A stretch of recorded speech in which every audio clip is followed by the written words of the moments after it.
Assalamualaikum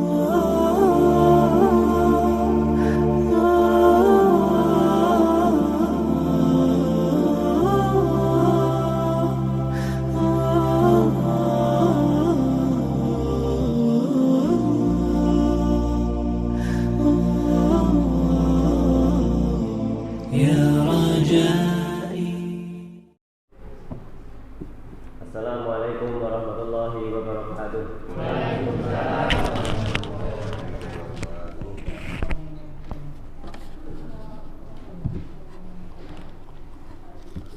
Yang saya hormati bapak-bapak, ibu-ibu, yang saya sayangi adik-adik sekalian, ya. Puasa semua adik-adik?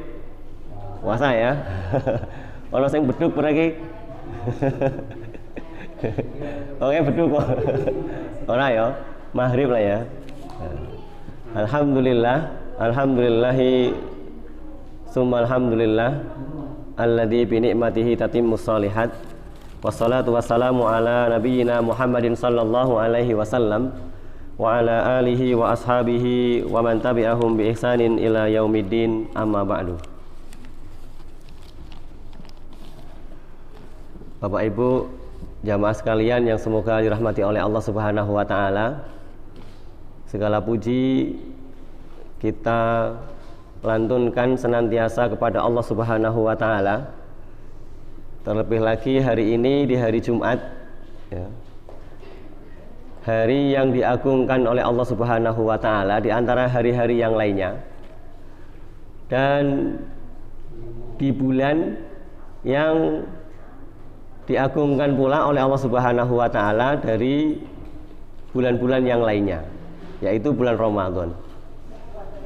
Dan di jam yang istimewa pula, yaitu sore hari, ya, di mana ada satu saat dalam sebuah hadis Rasulullah SAW itu, siapa yang berdoa di jam yang ada di hari Jumat, maka Allah Subhanahu wa taala itu akan mengabulkan.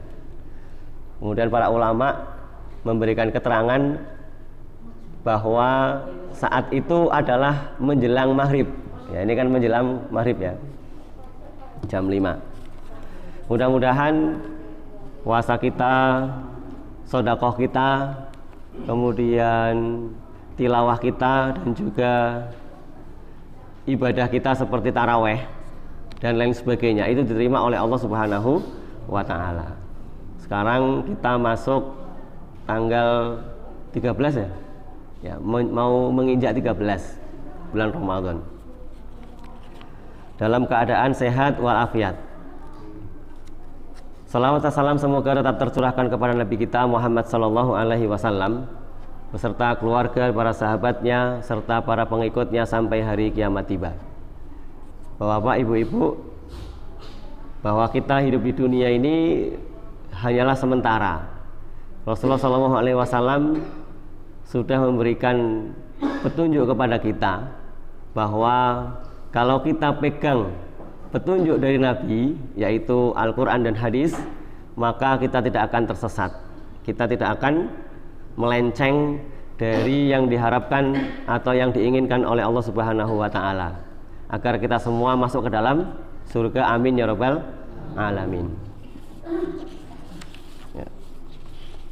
Sudah sekian purnama ya kita tidak berjumpa. Mudah-mudahan perjumpaan kali ini berfaedah dan mendatangkan keberkahan bagi kita.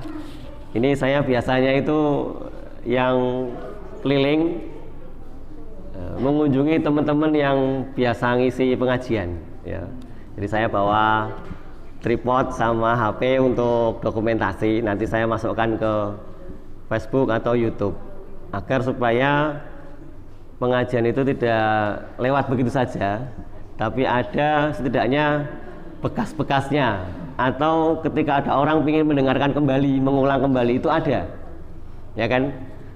Apalagi budaya kita itu jarang sekali membawa alat tulis seperti buku atau pensil ya.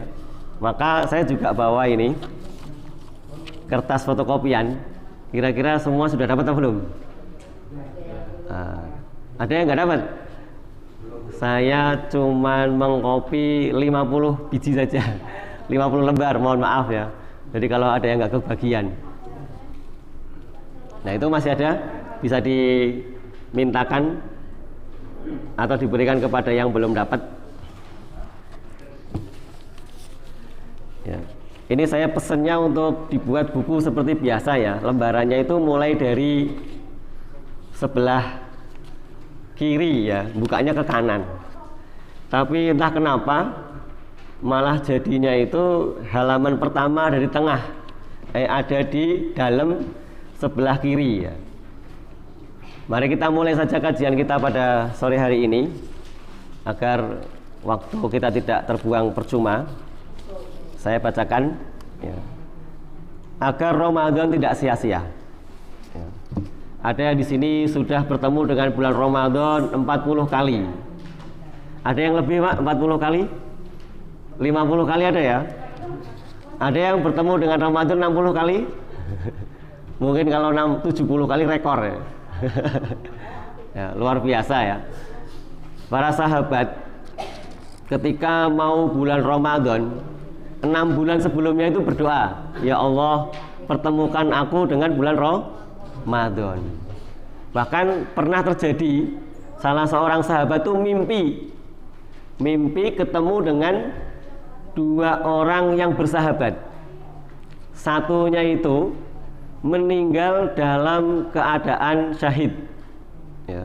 Satunya meninggal dalam keadaan syahid tapi sudah setahun yang lalu. Dan sahabat yang satunya, jadi ada 2 orang. Yang satu meninggal duluan, yang kedua itu meninggal belakangan. Sahabat Rasulullah SAW ini mimpi melihat 2 orang yang bersahabat ini berbeda tempat. Yang satu ya, yang meninggal duluan itu derajatnya di bawah orang yang meninggal di belakangan. Kemudian hal itu ditanyakan kepada Nabi, ya Rasul, saya tadi malam bermimpi melihat 2 orang yang bersaudara tapi keadaannya berbeda. Kemudian kata Rasulullah SAW, bukankah orang yang terakhir meninggal itu bertemu dengan bulan Ramadan? Iya. Maka pertemuan sahabat dengan bulan Ramadan tadi menaikkan derajat di dalam surga. Masya Allah ya. Tentu kita tidak ingin menyia-nyiakan bulan Ramadan. Sebagaimana Nabi Shallallahu Alaihi Wasallam bersabda bahwa Allah Subhanahu Wa Taala berfirman, kullu amal ibnu Adam lahu. Ya. Setiap amalnya anak Adam itu bagi dia. Maksudnya bagi dia itu ya sudah ada hitung-hitungannya gitu. Misalkan mengamalkan satu kebaikan akan mendapatkan 10 kali kebaikan. Bahkan akan dilipatkan sampai 700 kali kebaikan. Illa siam, kecuali puasa. Fa innahu li wa ana ajibihi. Maka kecuali puasa. Jadi dari seluruh amalan, jihad, haji, sedekah, apalagi Pak? Salat itu ya, nilainya ada di sisi Allah Subhanahu wa taala, hitungannya itu ada. Tetapi untuk puasa ada pengecualian. Tidak ada hitungan yang pasti karena Allah Subhanahu wa taala yang akan memberikan nanti sebagai surprise ya, sebagai apa? Apa ini kalau kejutan ya, kejutan. Ya. Ini kalau THR kan kadang sudah diterka ya. Nah, ini di atasnya THR ya. Jamaah sekalian, Rasulullah SAW ya, menginginkan kita di dalam beribadah kepada Allah Subhanahu wa taala, terutama ibadah yang utama ini yaitu puasa. Amalan kita ini tidak sia-sia. Ibaratnya begini.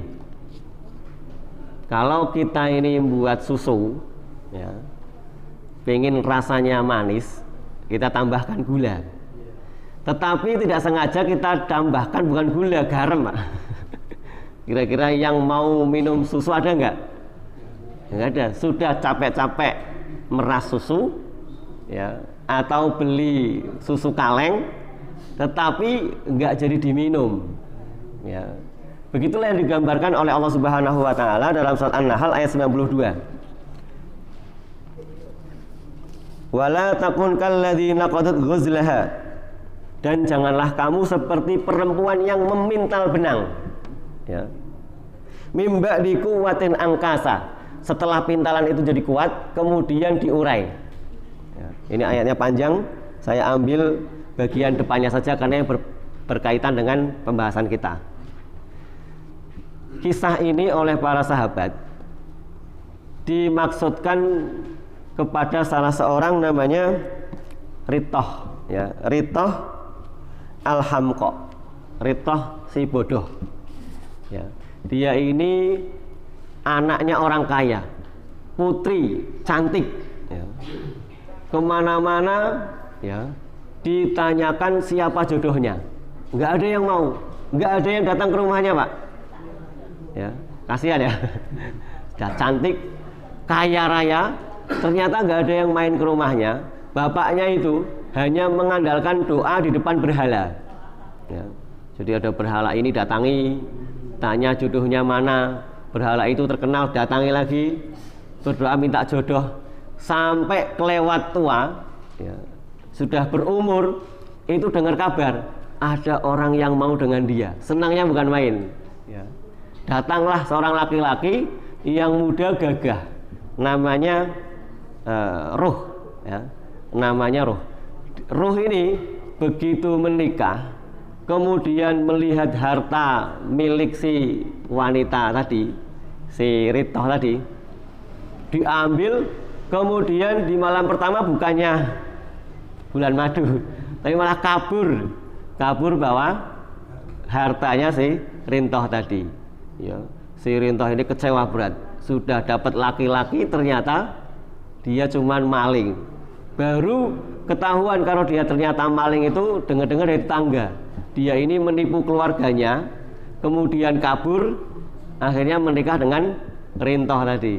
Sampai kemudian Ritoh itu, ya, sedih campur bingung, dia tetap mengharap si Ruh tadi agar kembali, dicari, ketemu, ya. Setelah ketemu diminta untuk kembali serumah tinggal bareng, itu nggak mau, ya. Dia ngaku jujur, saya ini cuma ngarep hartamu saja, saya nggak inginkan kamu. Wah, sudah nasib ya. Sudah ketiban tangga, jatuh ketimpa tangga. Tetapi si Ritoh ini nggak tinggal diam. Dia walaupun merasa kesepian, dia punya cara. Dia cari wanita-wanita miskin, anak-anak muda untuk datang ke rumahnya. Kemudian dia beli benang sama jarum untuk dirajut, ya. Banyak itu yang datang ke rumah, digaji, dibayar, suruh membuat baju, membuat taplak, buat apapun yang bisa dibuat dari rajutan. Namun anehnya ketika malam tiba, si Ritoh ini rajutan yang sudah jadi baju, jadi taplak ini malah sama dia ini diudari meneh, dibukai lagi, ya. Besoknya karyawan-karyawannya tadi datang, kemudian kerajut lagi. Nanti malamnya karena nggak ada orang, Ritoh ini kembali mengudari lagi. Maka di dalam Al-Quran ini dijadikan kiasan, dijadikan ibroh, pelajaran. Kalau kita ini beramal, jangan sampai kemudian di malam hari amalan kita ini malah justru disia-siakan, malah justru dihambur-hamburkan, sehingga bukan lagi menjadi pahala. Kita datang pada hari kiamat yang dikira membawa segunung pahala, ternyata tidak lebih seperti kapas yang ringan, ya. Ditimbang, kira-kira ini amalannya sudah berapa kilo ini, ternyata di akhirat hanya kapas walaupun sebesar gunung, namanya kapas, Pak, ya. Dibanding dengan batu segede kucing, ya lebih berat mana, Pak? Ya, lebih berat batu daripada kapas, meskipun kapas itu segede gunung. Jamaah sekalian yang semoga dirahmati Allah Subhanahu wa taala, maka ketika di bulan Ramadan kita perlu tahu apa saja amalan-amalan yang bisa memusnahkan pahala kita. Nomor 1, ya, apa menjadi munafik. Ya, munafik itu ada beberapa tingkatan. Ya, tingkatan yang paling rendah itu adalah nifak amali, seperti berbohong, menipu, berkhianat, ya, itu munafik secara amal. Tapi yang dimaksud di sini menjadi munafik yang berat, munafik i'tiqadi. Ya, maka kita ini kalau di rumah punya TV, pagi-pagi sahur ngelihat tayangan televisi, hati-hati Pak. Jangan sampai kita ini secara tidak sengaja nonton acara yang itu justru malah mengolok-olok menghina agama Islam, menghina Allah, menghina Rasul. Bagaimana bisa terjadi? Ya. Ajaran Islam itu mestinya disampaikan oleh ustadz, oleh kiai. Tapi karena demi rating, demi pemirsa yang banyak, justru hal itu diberikan kepada pelawak, diberikan kepada ya, komedian. Ya jadinya ayat-ayat itu diplesetkan, ayat-ayat dipermainkan. Allah Subhanahu wa taala berfirman, ya, wa in sa'altahum la yaquluna innama kunna nahudu wa nal'ab. Jikalau kamu tanya kepada orang yang mempermainkan ayat-ayat Allah itu, mereka hanya mengatakan kami ini cuma main-main, enggak niat serius, ya. Kemudian apa jawab Allah? Qul abillahi wa ayatihi kuntum tastahzi'un. Apakah dengan Allah dan ayat-ayat dan juga Rasulnya itu kalian mau berbuat main-main? La ta'tadiru qad kafartum ba'da imanikum. Enggak usah kalian tuh minta maaf. Kalian tuh sudah kafir setelah kalian beriman. Naudzubillahi min dzalik. Sudah puasa, sudah sholat, tapi amalannya menjadi sia-sia karena mempermainkan ayat-ayat Allah. Ya. Baru-baru ini ada pelecehan terhadap Nabi Muhammad SAW, namanya Yosef Paul Zong, ya. Itu bikin gregetan ya. Kalau kita sebagai umat Islam itu nggak ada rasa marah atau benci, ya kalau dipertanyakan keimanan kita. Masa dia mengaku sebagai Nabi ke-26, ya. Kemudian yang kedua, meniatkan amalan untuk dunia. Misalkan puasa kita agar rezekinya lancar. Ini pernah saya bahas kayaknya di sini juga, Pak, ya. Ya, jadi kita lewati saja. Nanti kalau ada yang mau pertanyaan, insya Allah ada waktunya, kurang dari 10 menit atau 5 menit nanti ada. Nomor 3, berbeda sikap saat ramai dan juga sepi. Rasulullah SAW bersabda, la'lamanna aqwaman min ummati ya'tuna yaumal qiyamati bihasanatin amsalil jibali tihamati baidon.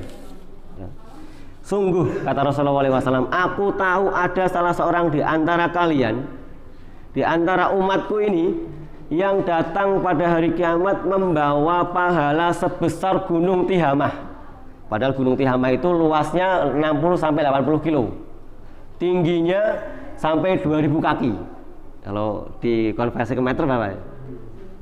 Sekitar 1500 meter, ya, hampir 1,5 kilo. Tingginya itu 1,5 kilo. Itu ternyata faja'alahallahu haba'an mansura. Allah jadikan pahala yang sebesar gunung itu, kalau sini gunung Samat itu, ya, itu seperti debu yang berterbangan. Naudzubillahi min dzalik. Ya'khuduna minal laili kama ta'khudun. Para sahabat tanya, siapa mereka? Karena mereka itu ingin menghindar, jangan-jangan amalan mereka para sahabat seperti yang disabdakan oleh Nabi. Kita hati-hati. Ternyata Nabi katakan, mereka itu amal seperti kalian. Kalau malam bersama kalian sholat taraweh, kalau Ramadan tadarusan hatam, ya. Tetapi walakinnahum aqwamun idza khalau bimaharimillahi intahaquha.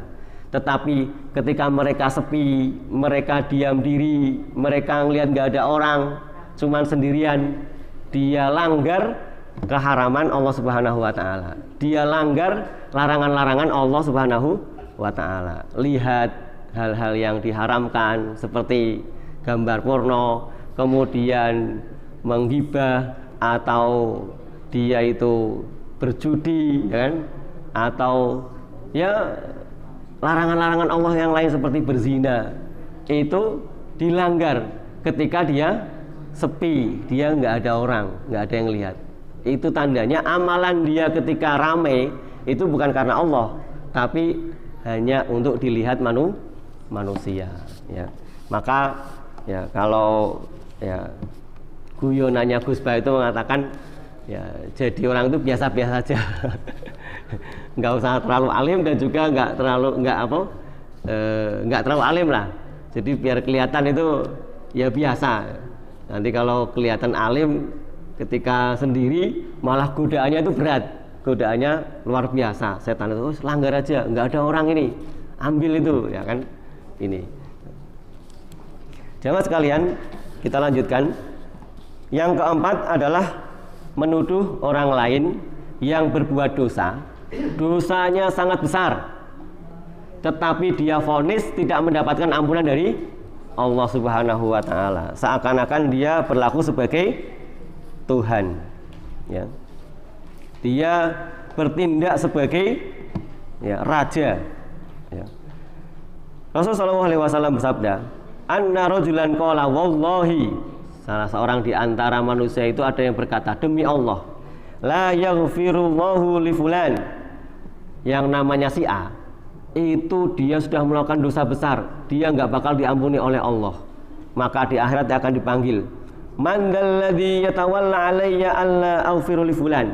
Mana orangnya yang mengatakan kepada si fulan, si A tidak akan mendapatkan ampunanku, itu mana? Ya.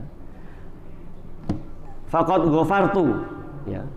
Tanpa dia itu tahu, si A ini sudah diampuni oleh Allah Subhanahu wa ta'ala. Sebelum meninggal dia sudah bertobat kepada Allah, jadi sudah diampuni dosanya, ya.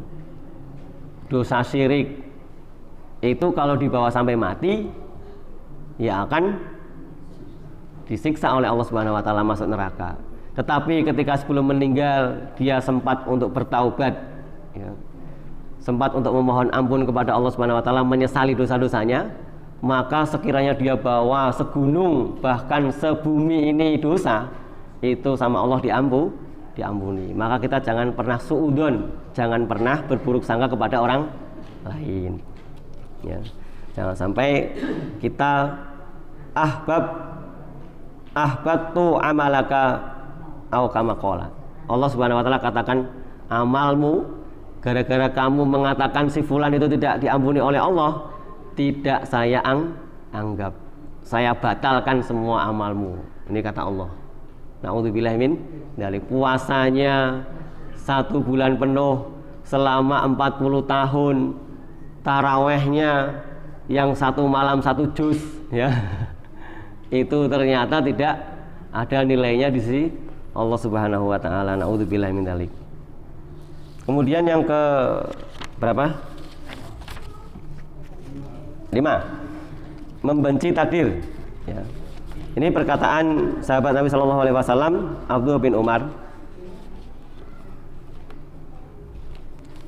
Lau anna ahdukum, sekiranya di antara kalian itu punya misla Uhud dahaban, punya segunung Uhud itu bentuknya emas, ya. Kalau mau cari gunung bentuknya emas itu mungkin di Jawa ini nggak ada, tapi kalau di Papua itu banyak, ya. Segunung itu lapisannya emas semua. Kalau di mana itu di pantai yang ada emasnya ramai kemarin,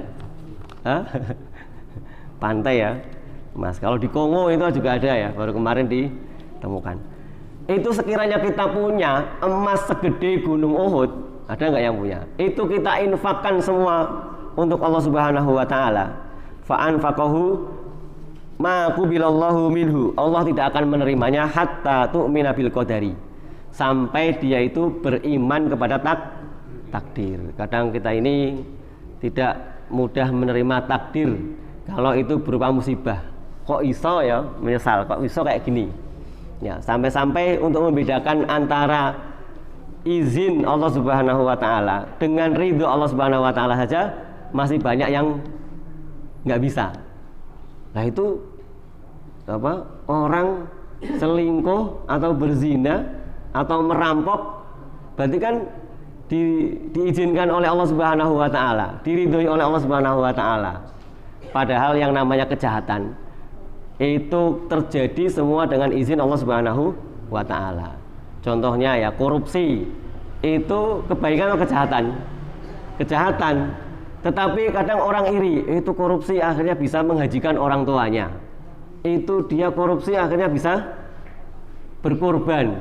Berarti kan korbannya itu baik. Korupsinya juga baik. Nah, ini kadang orang itu nggak bisa membedakan antara izin Allah dengan ridho Allah. Yang berlaku seperti tadi korupsi, berzina, merampok, mencuri, bahkan membunuh, itu bukan karena ridho Allah, tapi karena izin Allah Subhanahu wa taala. Maka kita sebagai umat Islam memilih tentu yang diridhoi oleh Allah Subhanahu wa taala meskipun itu pahit. Ya, seperti puasa. Enggak ada orang, kita menahan lapar, menahan haus, tidak ngibah, tidak ngelendengi orang, tidak apalagi ya. Itu kita lakukan semua demi mengharap pahala dari Allah Subhanahu wa taala. Kemudian yang keenam, bermusuhan sampai tidak mau berdamai. Ini hadisnya ada di baliknya, Pak. Ya. Tuftahu abwabul jannati yaumal isnaini wa yaumal khamis. Pintu-pintu surga itu akan dibuka oleh Allah Subhanahu wa taala. Maksudnya kebaikan-kebaikan. Orang itu mendapatkan ampunan itu setiap hari Kamis dan hari Senin. Semua hamba itu akan diampuni oleh Allah Subhanahu wa taala sekiranya dia berdoa. Kecuali rajulani, dua orang yang saling bermusuhan. Ya. Dan dua orang ini sama-sama muslim, sama-sama beriman kepada Allah, tapi hanya karena masalah sepele, hanya karena mungkin ya buang sampahnya itu enggak pada tempatnya, ya. Maksudnya akhirnya apa? Marah, ya, sampai bermusuhan. Yang tadinya saling nyapa sekarang menjadi tidak kayak nggak kenal, Pak.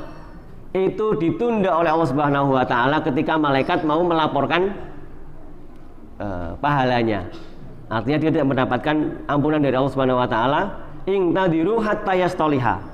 Tunda sampai mereka berdua itu mau berbaikan. Maka jamaah sekalian, mumpung bulan Ramadan ini masih di tengah-tengah kita, yang masih punya perselisihan, yang masih punya permusuhan atau mungkin persengketaan yang itu sifatnya remeh kecil, ya, bisa diselesaikan dengan baik-baik, selesaikan. Kalau perlu dimaafkan, karena itu lebih baik. Jangan sampai nunggu bulan Syawal, ya. Yo nek Syawal ki usih urip ya. Nek wis ketarung ora ono ya. Nanti minta maafnya kapan kan? Nah ini. Atau nunggu Syawal tahun depan kan? Ya. Kalau orang zaman dahulu itu bukan ketika Syawal mohon maaf, tapi sebelum Ramadan itu saling sowan, saling mendatangi kepada tetangga, ya, sanak saudara, mohon maaf, ya. Ini sebelum Ramadan, Pak. Kalau di Jawa ini kan adatnya nanti setelah selesai Ramadan, ya, bulan Syawal. Ada halal bihalal, ada sawalan, ada apa lagi? Ya, ini hadis riwayat Imam Muslim. Kemudian yang ketujuh, meninggalkan salat asar. Man taraka salatal asri faqad habita amaluhu. Siapa yang meninggalkan salat asar, ya, meninggalkan di sini itu ada yang mengatakan meninggalkan walaupun sekali, ya. Kalau meninggalkan sekali, dianggap itu remeh, dia anggap itu biasa saja. Itu amalan puasa dia, amalan sedekah dia itu tidak ada nilainya, ya. Ada lagi yang mengatakan setiap hari tertentu dia sengaja meninggalkan salat asar, ya. Saya ini kalau di Paisan itu cukup miris, ya, melihat kalau hari Jumat habis Jumatan kira-kira jam 1 itu sudah mulai kumpul orang-orang yang ngadu burung, ya, namanya, Pak. Apa namanya kalau di sana itu lomba burung kicau, itu ya asar itu masih adzan itu masih main, Pak. Masih ikut lomba ya. Dia kayak nggak ada beban sama sekali ya. Ditanya agamanya Islam ya. Tetapi khusus hari Jumat itu dia kejar yang namanya hadiah burung. Belum lagi yang kadang tiap sore itu ya, mulai dari pagi sampai maghrib itu, kalau di sawah-sawah itu bukan petani tapi itu orang kolong ya. Ini Pekalongan ini mudah-mudahan terhindar dari musibah nih, karena banyaknya kemaksiatan. Kemudian yang terakhir, yang ke-8 ya, adalah membuat marah suaminya. Ini ibu-ibu ya. Ya. Ibu-ibu ya, perlu disimak hadis Rasulullah SAW ini ya, meskipun hadisnya statusnya hasan, tetapi ini perlu menjadi perhatian, di mana ada salah satu la tujawizu sholatuhu udunahu, yang sholatnya itu takbirnya, rukuknya, sujudnya, salamnya mendapatkan pahala, ternyata nggak lebih seperti angin, Pak, yang masuk ke telinga kanan keluar telinga kiri, nggak ada pahalanya. Siapa 3 golongan itu? Abdun, hamba yang lari dari tuannya. Sini ada nggak? Budak, hamba sahaya, ada nggak? Nggak ada ya? Sudah nggak ada ya. Yang kedua, imra'atun batat wa zawjuha 'alaiha sahitun. Wanita yang sudah bersuami, dia tidur meninggalkan suami dalam keadaan marah, dalam keadaan jengkel, dalam keadaan dongkol ya kepada sang istri ya.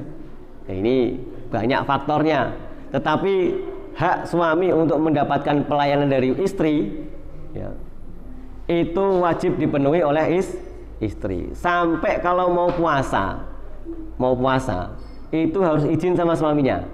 Pak, hari ini saya mau puasa, boleh nggak? Kalau suaminya bilang nggak boleh, ya sudah.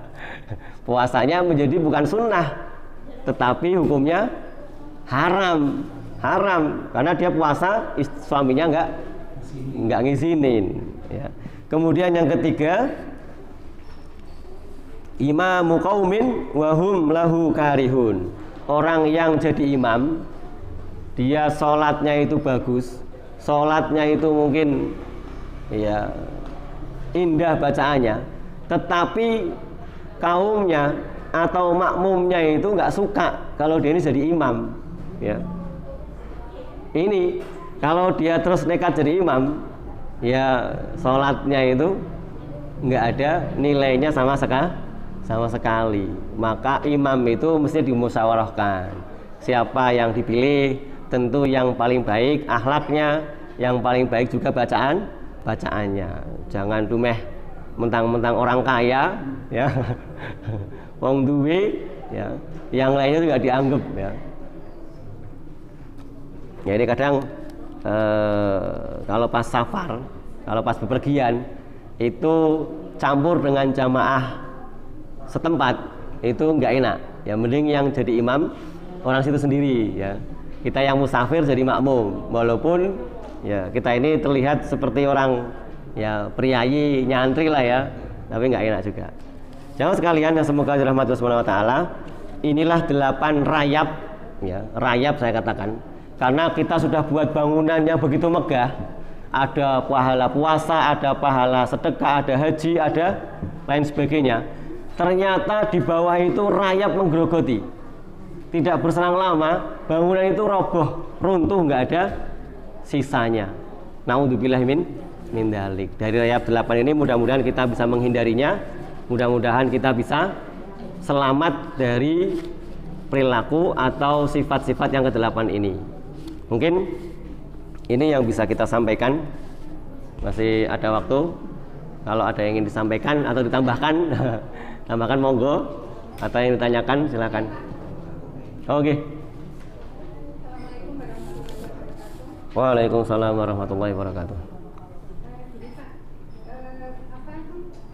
Biasanya kan kita misalnya menafsirkan misalnya tadarus Al-Qur'an ya,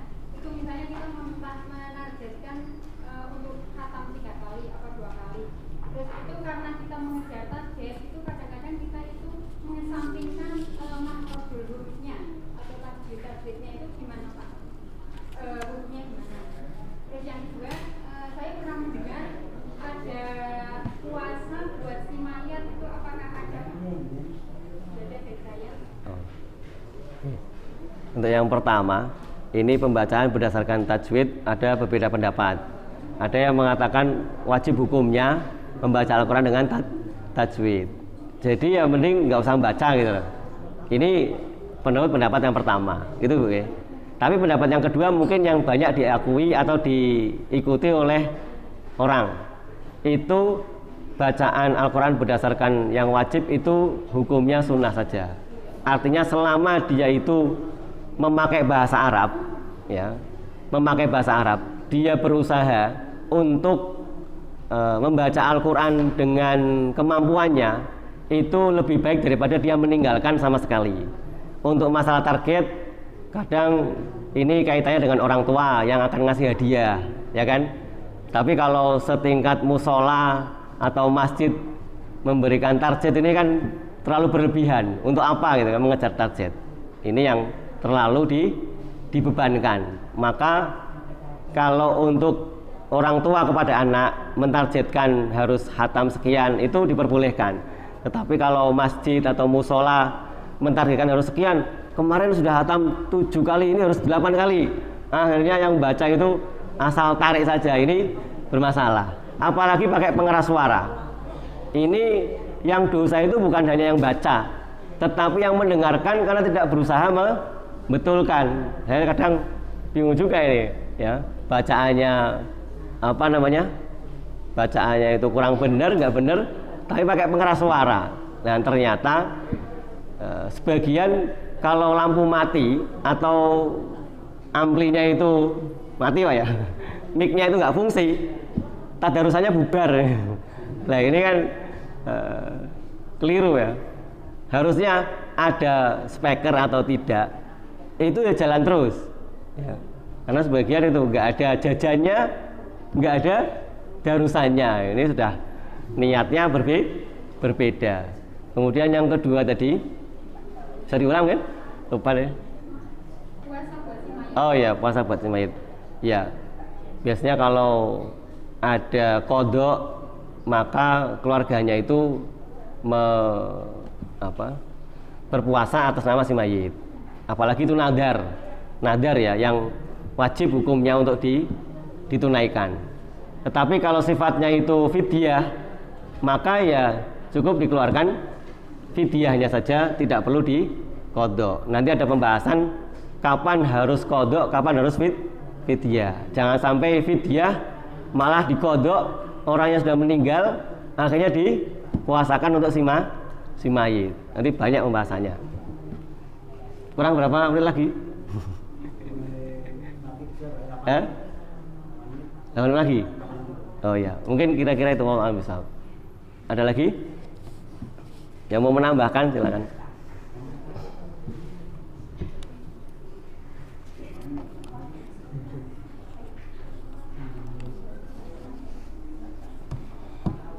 Ya. Jamaah sekalian, ya. Terkait dengan masalah suami istri, ya. Yang suami merasa jengkel, merasa marah ketika istrinya itu tidur, ya, seakan nggak perhatian, maka alangkah indahnya kalau suami istri ini sudah ada komunikasi dulu Pak, seperti yang dilakukan oleh ya, Abu Darda dan Ummu Darda. Abu Darda Ummu Darda ini ketika nikah itu sudah ada omongan dulu, karena saya yakin yang namanya suami istri ini pasti ada problematikanya ya, yang baru semalam saja sudah kadang ya berlainan, pinginnya ke sana, istri ke sini, suaminya ke sana, istrinya ke sini. Ini baru semalam saja. Apalagi yang sudah 40 tahun, 50 tahun kadang ya rasa jengkel, rasa benci itu sudah, marah itu sudah dianggap biasa. Tapi itu bisa membahayakan si wanita atau istri, itu bisa tidak mendapatkan pahala sama sekali. Maka Abu Darda dan Ummu Darda mengatakan, wahai istriku, kalau kamu mendapati saya dalam keadaan salah, maka ridhoilah, ikhlaskan, ya. Sebegitu sebaliknya, kalau saya mendapati kamu tidak sesuai dengan saya harapkan, mestinya saya marah, mestinya saya jengkel, itu saya akan memaafkan kepadamu. Jadi enak kan? Nah, inilah suami istri yang sebelumnya sudah ada komunikasi terlebih dahulu. Jadi di akhirat bisa ketemu. Jangan sampai di dunia jadi suami istri, ternyata di akhirat musuhan. Ya, ini. Nah, ada lagi kisah Imran bin Imran, ya. Dia ini suatu ketika manggil istrinya, wahai istriku, ya, kita ini calon penduduk surga. Lah kok bisa? Kenapa kamu yakin kita ini jadi penduduk surga? Lah saya yang jelek begini, ya, nggak ada orang lain mau nikah sama saya. Kamu wanita cantik sekampung mau nikah dengan saya. Itu saya merasa bersyukur. Dan kamu yang wajahnya cantik diminati banyak orang mau menerima saya yang jelek kayak gini, itu kamu bersabar. Jadi saya syukur, kamu sabar. Maka sama-sama mendapatkan pahala. Ini kalau suami istri sudah ada komunikasi sebelumnya. Ini jamaah sekalian yang semoga dirahmati Allah Subhanahu wa taala. Mari kita akhiri kajian kita pada sore hari ini dengan berdoa kepada Allah Subhanahu wa taala. Oh ya. Bismillahirrahmanirrahim. Subhanakallahumma rabbana wa bihamdika asyhadu an la ilaha illa anta astaghfiruka wa atubu ilaik. Wassalamualaikum